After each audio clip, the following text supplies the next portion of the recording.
Well, good morning, internets. My name is Jeff DeVerter. I am the Chief Technology Evangelist here at Rackspace Technology. Oh boy, do we have a fun show for you today. Guys, as always, I'd love to know who is in attendance today. So, you know what?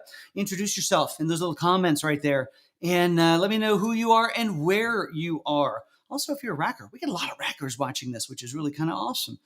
And boy, do we have a cool guest for you today. And if you guys want to get a hold of any of us here on the production team, feel free to just reach out with email at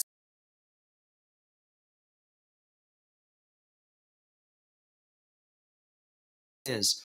Yeah, I hope I'm still streaming. And doesn't look like I am. Well, folks, this is not good here. Am I back? All right. Hey, internet issues over here, guys. So let's keep rolling with it. Hey, introduce yourselves. We got a few messages coming in. You'll see them on the screen. Hey, there they are.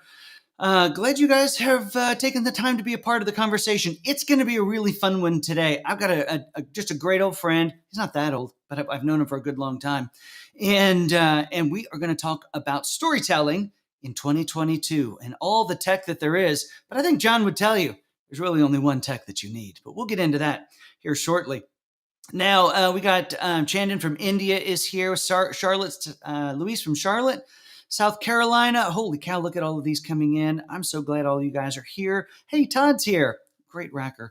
And a bunch of folks from India. You guys make up almost the largest audience. Thank you so much for joining in. Glad that you are here. Hey, Joseph is here. Hi, Joseph. All right, friends, and let's get in with the show, shall we? We'll move on. If I find all the right buttons to push, it'll make it a lot easier. There we go. And as always, we are going to start with This Week in Cloud. And it's all the updates that are happening in the news. Now, when I go and I start looking for stuff to post about in doing a search on cloud, all I get all week is the news from Microsoft's earnings. Guys, they blew it out of the water, apparently. And everybody's pretty happy about that. The stock is crazy high.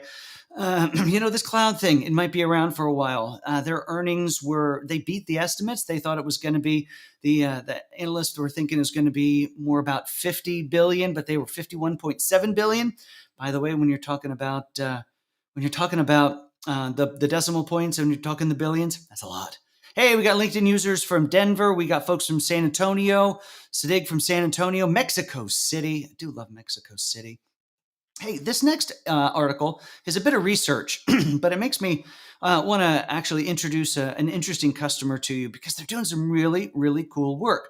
So there was this bit of research that came out from Research and Markets about how this industry around water management is being enabled so much by technology. And it's not necessarily one that you would think jumps first to mind. But they're doing digital twins, AI, ML. The customer I wanted to mention to you, I was on with these guys with an AWS kickoff, and they're transparency, they're a Rackspace customer, which is why I know a lot about them, is they have this whole water management SaaS-based platform for all the water operators. It's used all the way around the world. And the work that they're doing there around digital twins, around machine learning models to help them forecast for the future about budgets and what needs maintained and what doesn't, where the big issues are. Some really interesting stuff. Guys, technology is being used, this cloud stuff is being used in ways and in industries that we really probably didn't see it as much before. In the cloud, while they were always using technology, desktop, client server type stuff, it's the cloud through AI and ML that's really enabling them to operate their business at such an efficient way, but also in a way that is allowing them to make a big impact from an ecological point of view because they're just operating in the water stuff better, and it's better for the environment, which is really pretty cool. All right, so let's move on. It's going to be the cloud releases now. Let's see what is new from our cloud providers. Now, Amazon announces the Elastic File System replication, and this, I almost didn't put this one up, but it actually really intrigued me because when they start talking about the availability that they're getting with this, it is, now wait for it, we're all used to when we talk about availability. Oh, is it 99 point something? And then we start measuring. Is it 4 nines? Is it 5 nines? Well, availability for Amazon EFS, 11 nines. That's right. 11 nines of durability and high availability. Amazon's doing some cool work. Got to give it to them. All right, let's jump over to Azure for just a second. And hey, Sina is here. We're glad to see you. Now, when we look at what's going on in Azure NetApp Files has a bunch of new features, whether it is new regions that they're available in or cross-region replication across US West, US East. NetApp, don't count them out, guys. They are an amazing company doing amazing work. And more you're going to find where companies are treating their data assets uniquely separate and making really interesting decisions about them as they look at their entire cloud environment. All right, so watch file stuff. Now, Anthos over at Google clusters on VMware. All those numbers is now available. And this just, it's fascinating. Anthos is a really interesting tool that allows you to take that Google Kubernetes experience anywhere you want to, even out into VMware, even out into Azure and into AWS. I love it when one cloud infects another. What do you think about that? Hey, we got somebody in from Pakistan. I'm so glad that you are here. I don't know if we've ever had anybody from Pakistan before. Hey, if you're interested in learning more about any of the articles that I talked about or about the news items, you can find that just one simple page over at www.rackspace.com/solve/87. This is 87, the 87th episode of a Cloud Talk or a Cloud Talk Live. And you'll be reassured that there's nobody who's going to sell to you on that page. That's Rackspace's thought leadership. Solve is Rackspace's thought leadership platform, and you can. It's a sales-free zone. All right, let's move on to the job of the day. There is some. There are just so many great opportunities at Rackspace right now. And if you're an Azure person and you're a technical person and you understand how that impacts the business, I'd encourage you to follow that link back to solve/87 and look at the job posting for the Azure architect responsible for providing technical leadership and direction with good business understanding to the managed Azure product. So guys, if this is an interest to you, go check that out, maybe even apply for it. Then you can hang out with myself and producer Daniel all day long. So that's rackspace.com/solve/87. Now, the audio from this at your request comes out through the Cloud Talk podcast channel. So if you're not already subscribed and you miss one of these, go subscribe to Cloud Talk anywhere you can find your podcasts. And and you'll be able to get the audio from these anytime. Of course, you can always go back to LinkedIn or YouTube and find it as well. But always love for you guys to subscribe. We have a great episode coming out tomorrow. I think you would really enjoy it. And it will be only available through that channel. Well, that brings us up to the cloud discussion. Now, this is something I'm super excited about. Now, I wanted to bring this little graphic up. And I bring it up because it's what we did yesterday on the Rackspace Live. But look at the quality of the graphics that we generated for the ad that went out on LinkedIn. There was one company that we used to make all of these graphics. Now, that company is Canva. And today I have the great pleasure of having, come on, my little graphics. Go back. I want to see John's picture. You want to see John's picture. There he is, John Eitel. John and I worked years ago at Rackspace together. A lot of the same projects, a lot of the same stuff. And I am just super excited to be able to bring him up because he has spent the past many years now working over at Canva. And so let's go ahead and bring John up to the stage. John, welcome to Cloud Talk Live. Hey, Jeff. Good to be here. Hey, so glad that you're here. Now, we go back a little ways, don't we, John? I was going to say, you outed me here, but yeah, I'm a former racker, and we've gone back and done hard time together, obviously, and solved many a business challenge and problem together, and talked barbecue as we joked about before, before this year. Well, barbecue is always a good thing to talk about. Hey, but when you were at Rackspace, you and I together were helping solve some customer problems, usually by schlepping some infrastructure their direction because they had an app they wanted to run in some location. And for me, of course, it was all SharePoint and Exchange and all that Microsoft-y stuff. Pause for a second. Somebody's here from Turkey. We've never had anybody in from Turkey. Isn't that really cool? So, but now you're over at Canva. How long have you been at Canva? So just a little over 2 years now. Interesting. Now, tell me that what's different about, you're now helping to get that service, the Canva service, out to individuals, industry, to enterprises. You're solving different problems these days. Tell me about those problems.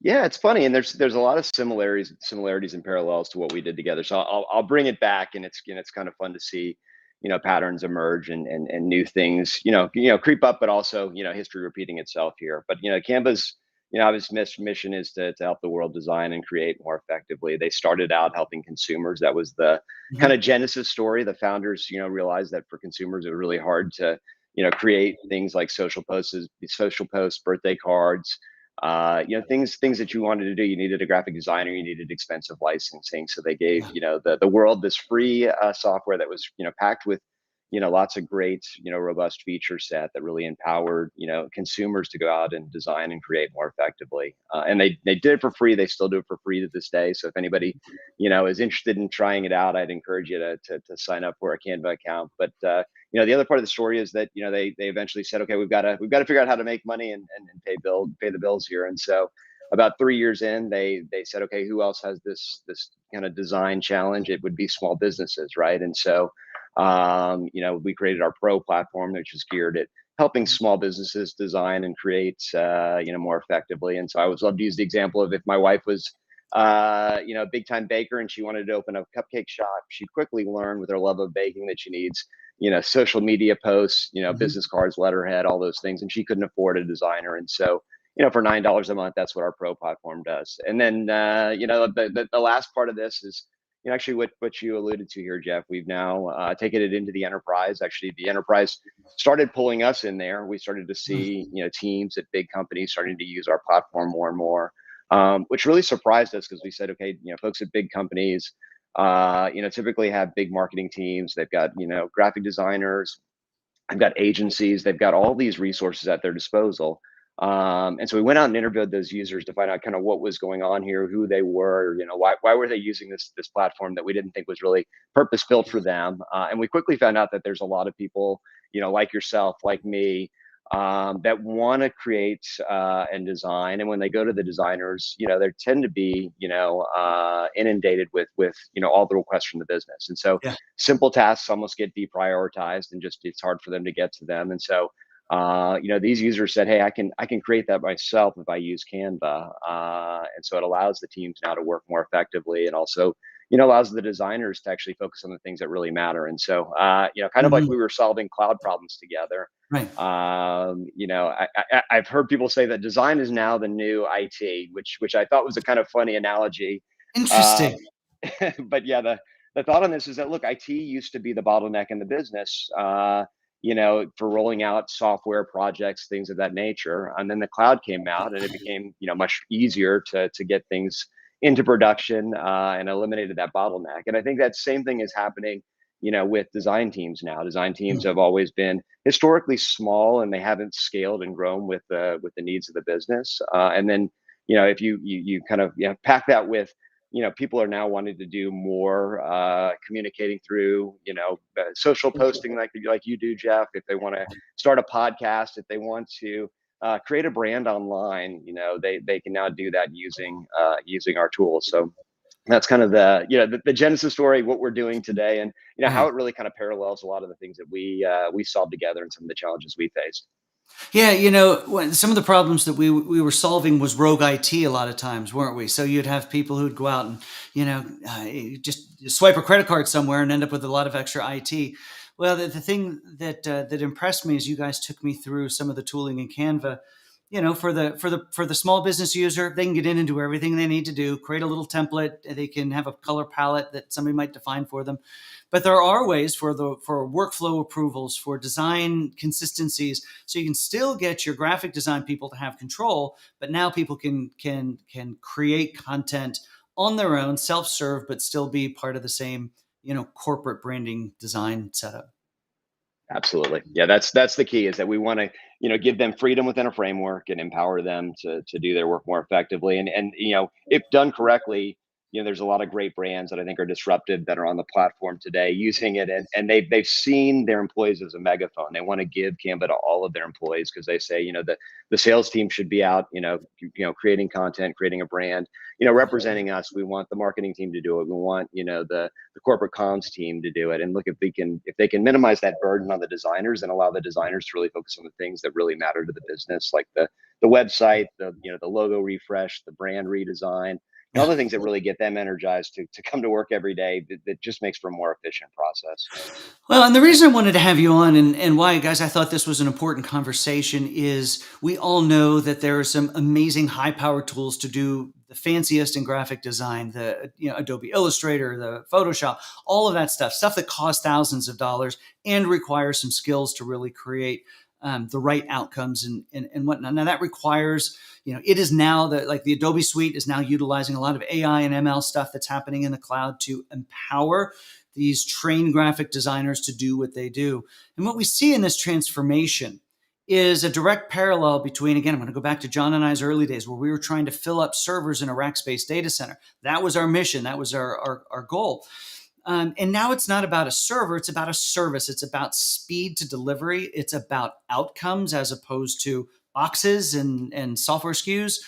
And that's one of the things that impresses me so much about what Canva is doing. Not just that, but of course the vision you're on. You mentioned, of course, the free stuff. Hey, I want to do an invite for a baby shower, or come up with the example.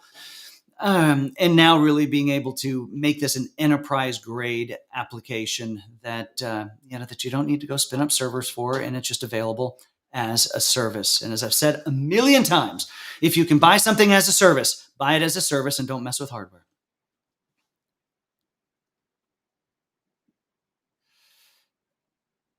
And the other aspect is so, John, as you think about where Canva is going, are you hearing some really interesting? Tell us some of the stories you're hearing about how people are utilizing the tool.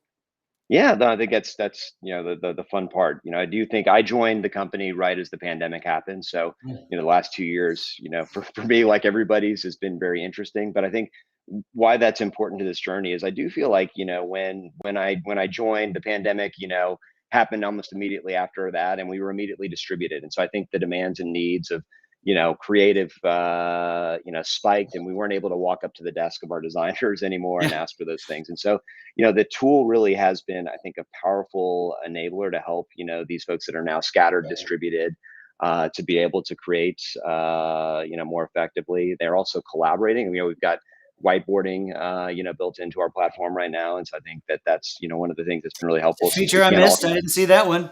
Yeah, that's there more to come on the collaboration suite too. But I think that's, the neat thing is we can't, all be in a room together right now and be at a whiteboard, or many can't. And so it's great to be able to do that, with Yeah. Canva. But the more exciting thing I love is that the company is extremely purpose, Mm. driven, and we have great core values, and we want to use design to make an impact in the world. And so I think just as much as, enabling, businesses, we want to help every teacher, every classroom, Mm. work more effectively. They were so disrupted, during the pandemic here. Many schools still haven't returned back to in person, right? And so to be able to use, Canva for coursework, I think is really great. I think but Canva my for favorites. coursework.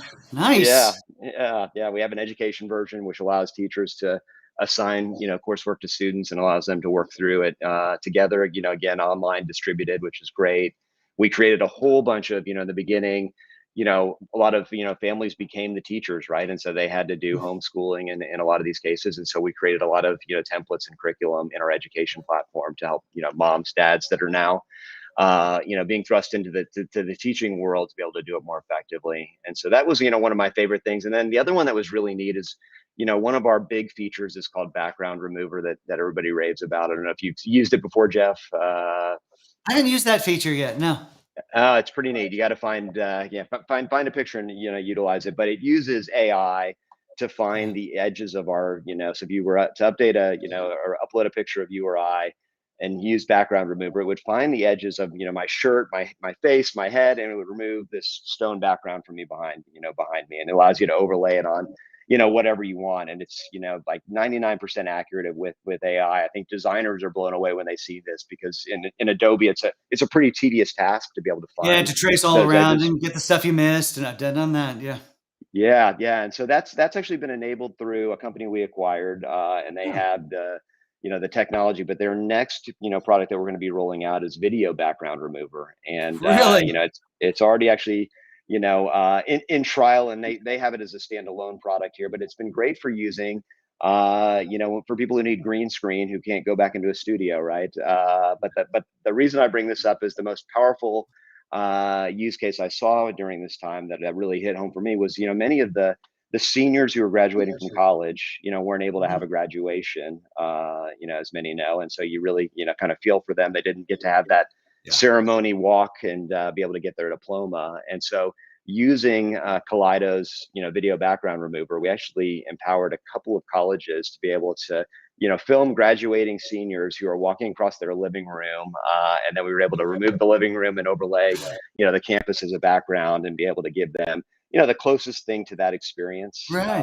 that one could get during this time. And so it's really neat. Like I said, I get excited about the businesses we enable, but I really get even more excited about the impact that we can use this tool to drive here. Yeah. Well, you're certainly making the case that they're a purpose-driven organization. And folks, if you haven't gone back, and if you're not familiar, of course, with the history of Canva, you'll find linked over at that the rackspace.com/solve/87. You'll find a link to the Guy Raz "How I Built This" episode with Melanie Perkins, the founder, in one of my favorite episodes. So I'd encourage you, and it's one of my favorite podcasts. Yeah. But go check that one out. That's a great listen.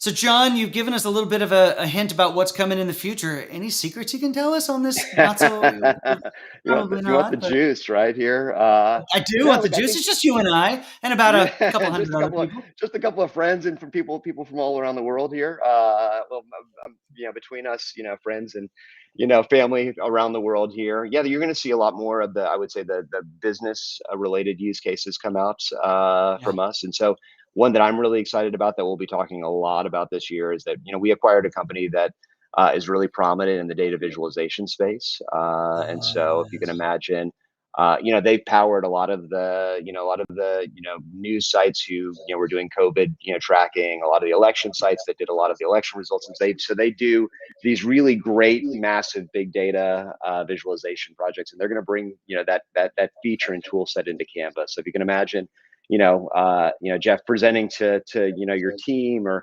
to a customer, and being able to show these really great data visualizations that allow you to interact with the data. I think, like, that's the neat thing, is Yeah. we have a presentation platform, and we've all heard the term, like, death by 1,000 PowerPoint slides. Yeah. When you use Canva slides and it has this data visualization enabled, and it allows you to really just have a conversation with somebody, and use the slides as they were intended to guide the conversation, to be able to allow you to dig in and, click a couple levels deeper. If Jeff asks a question about, the results and how they look, by end of quarter versus, last year, you can actually make a couple adjustments and be able to see that visualization, scatter beautifully, and show that. And so those are the things that I would say you're going to see more of, like the whiteboarding I alluded to, Yeah. is going to be a big feature for us. We want to empower, businesses to be able to collaborate, again, well distributed, and then also, do more communication, through visual storytelling. Yeah. Well, incredible stuff, folks. If you aren't familiar, haven't used Canva, John already told you it's free. So go set up an account and play around with it. Go to your organization and see if they have licenses as well to get some of their fancy things. And of course, follow John on LinkedIn, and he'll tell you about all the cool stuff that's coming around. So, John, thank you so much for coming on Cloud Talk Live this morning and getting to reconnect. This has been great fun.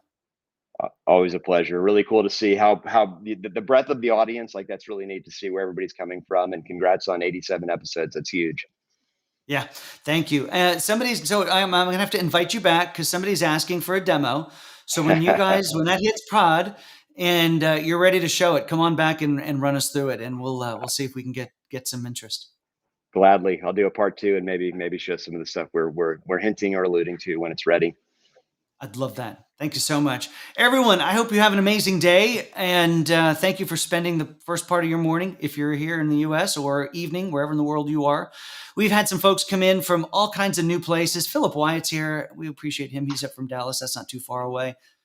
Turkey was here. Pakistan was here. Guys, we will be back next Tuesday morning at 8:30 Central Time, and with another great episode here and another great guest. I don't remember who it is, but there's a really good one coming up on containers. If you want to learn more about those, go check that out. And we'll start making this schedule easier for you to find and know what's coming up when. But for Cloud Talk Live, guys, I am Jeff DeVerter, Chief Technology Evangelist here at Rackspace, and John Eitel over there and from over at Canva. Hope you guys have an amazing day.